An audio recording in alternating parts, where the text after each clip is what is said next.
Hi friends, இப்போ hotel ஸ்டைலில் chilli parotta செஞ்சிடலாம். ரொம்ப ஈஸியாக செஞ்சிடலாம். அதுக்கு நான் 2 பரோட்டா எடுத்து இந்த மாதிரி டைமண்ட் சைஸில் கட் பண்ணி வச்சுருக்கேன்.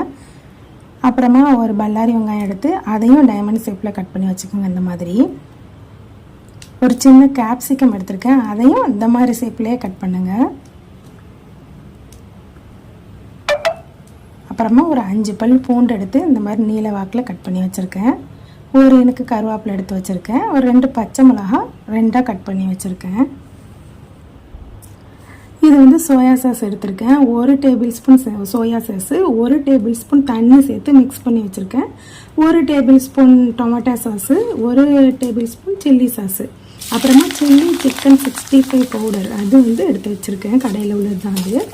இப்போ அடுப்பில் கடாயை வச்சுட்டு அதில் ஒரு 4 டேபிள் ஸ்பூன் ஆயில் விட்டுக்குங்க. ஆயில் விட்டுக்கிட்டு நம்ம கட் பண்ணி வச்சுருந்த பரோட்டா எடுத்து இந்த மாதிரி பொரித்து எடுத்துக்கலாம்.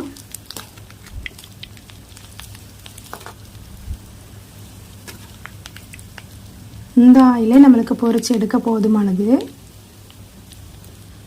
மீதி இருக்க ஆயிலே நம்ம செஞ்சு முடிச்சிடலாம். இந்த பாருங்கள், இந்த அளவு பரோட்டாவை பொரித்து வச்சுக்கிடுங்க. எடுத்து தனியாட்டு எண்ணெய் வடிச்சிட்டு தனியாக எடுத்து ஒரு பாத்திரத்தில் வச்சுக்கலாம். இந்த மாதிரி பொரிஞ்சிருக்கணும் பரோட்டா. ரொம்ப கருக விட்டுறாதீங்க. இந்த மாதிரி பொன்முருவலாக பொரிங்க. கடாயில் மீதி நம்ம எண்ணெய் வடிச்சிட்டு பரோட்டா எடுத்து வச்சுப்போம் இல்லையா, அந்த எண்ணெய் இருக்கும் மிச்சம். அது 1 டேபிள் ஸ்பூன் அந்த எண்ணெய் இருக்கும். அந்த எண்ணெயிலேயே நம்ம கட் பண்ணி வச்சுருந்த பூண்டு, வெங்காயம், பச்சை மிளகாய், கருவேப்பிலை, கேப்சிகம், அப்புறம் வந்து இது எல்லாத்தையும் போட்டு நல்லா கண்ணாடி பதம் வரல ஒரு 3 நிமிஷம் வதக்குங்க. அதுக்கு மேலே வதக்காதீங்க, கலர் மாறிடும். இல்லைன்னா இந்த மாதிரி வதக்குனதுக்கப்புறமா நம்ம வந்து சில்லி சிக்கன் 65 பவுடர் வச்சுருக்கோம் இல்லையா, அது உங்கள் காரத்துக்கு எப்போ போட்டுக்கோங்க. நான் வந்து 1 டேபிள் ஸ்பூன் போட்டிருக்கேன். ஏன்னா இது சில்லி பரோட்டான்றதுனால காரம் கொஞ்சம் தூக்கலாக இருக்கும். உப்பு நம்மளுக்கு தேவையில்லை, ஏன்னா சாஸ்லேயும் பரோட்டாலேயும் உப்பு கரெக்டாக இருக்கும். உங்களுக்கு தேவைப்பட்டால் போட்டுக்கோங்க, ஆனால் தேவைப்படாது.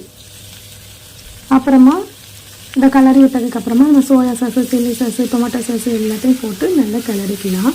சோயா சாஸில் 1 டேபிள் ஸ்பூன் தண்ணி விட்டு நான் எடுத்து வச்சுருக்கேன். ஏன்னா வந்து சோயா சாஸை அப்படியே போட்டோம்னா நம்மளுக்கு வந்து கடாயில் பிடிக்க ஆரம்பிச்சிடும், ஒட்டிடும் ரொம்ப. அதனால் தண்ணி சேர்த்து கலந்துக்கிட்டோம்னா இந்த மாதிரி ஒட்டாமல் நல்லா நீட்டாக வரும்.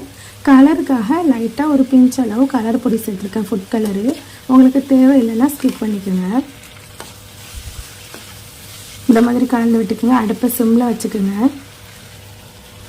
இந்த மாதிரி ஸ்டேஜில் பரோட்டாவை போட்டு நம்ம கலந்து எடுத்துக்கலாம். ஒரு 5 நிமிஷத்துக்குள்ளே இந்த சில்லி பரோட்டா ரெடி ஆயிடும். வெங்காயம், கேப்சிகம், சாஸ் வகை அது மட்டும் இருந்தால் நம்மளுக்கு போதும். சில்லி பரோட்டா நம்ம சூப்பராக செய்யலாம். ஹோட்டல் ஸ்டைலில் இருக்கும், ரொம்ப டேஸ்ட்டாக இருக்கும். நீங்களும் வீட்டில் செஞ்சு பாருங்கள். இது வந்து நம்ம பரோட்டா வச்சு நம்ம கெஸ்ட்டுக்கு கூட செஞ்சு கொடுக்கலாம், சூப்பராக இருக்கும். குழந்தைங்களுக்கு செஞ்சு கொடுக்கலாம். வீட்டுக்கு டக்குன்னு யாராச்சும் வர்றாங்கன்னா நம்ம சூப்பராக ஒரு டிஷ் செய்யணும் அந்த மாதிரினா இது ரொம்ப சூப்பராக இருக்கும். இந்த மாதிரி செஞ்சு பாருங்கள். டேஸ்ட்டு நல்ல பக்காவாக இருக்கும். எந்த ஹோட்டலில் வாங்கினாலும் இந்த அளவு கிடைக்காது, அவ்வளோ டேஸ்ட்டு சூப்பராக இருக்கும். சுட சுட உடனே இந்த மாதிரி பரிமாறி சாப்பிட்டுக்கலாம். நம்ம அந்த சாஸில் தண்ணி சேர்த்துருந்தோம் இல்லையா, அதனால கடாயில் ஒட்டலை பார்த்தீங்களா.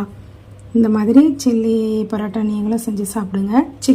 சில்லி சிக்கன் கூட இந்த மாதிரி நீங்கள் செஞ்சு பார்க்கலாம், சூப்பராக இருக்கும். இதே மெத்தட் தான், ஆனால் வந்து நம்ம பரோட்டாக்கு பதிலாக சிக்கன் போட்டு அந்த மாதிரி செய்யணும். ரொம்ப டேஸ்ட்டாக இருக்கும். வீட்டில் செஞ்சு பாருங்கள். வீடியோ பிடிச்சிருந்தா லைக் பண்ணுங்கள், ஷேர் பண்ணுங்கள், கமெண்ட் பண்ணுங்கள், சப்ஸ்கிரைப் பண்ண மறந்துடாதீங்க. தேங்க்யூ ஃப்ரெண்ட்ஸ், பாய்.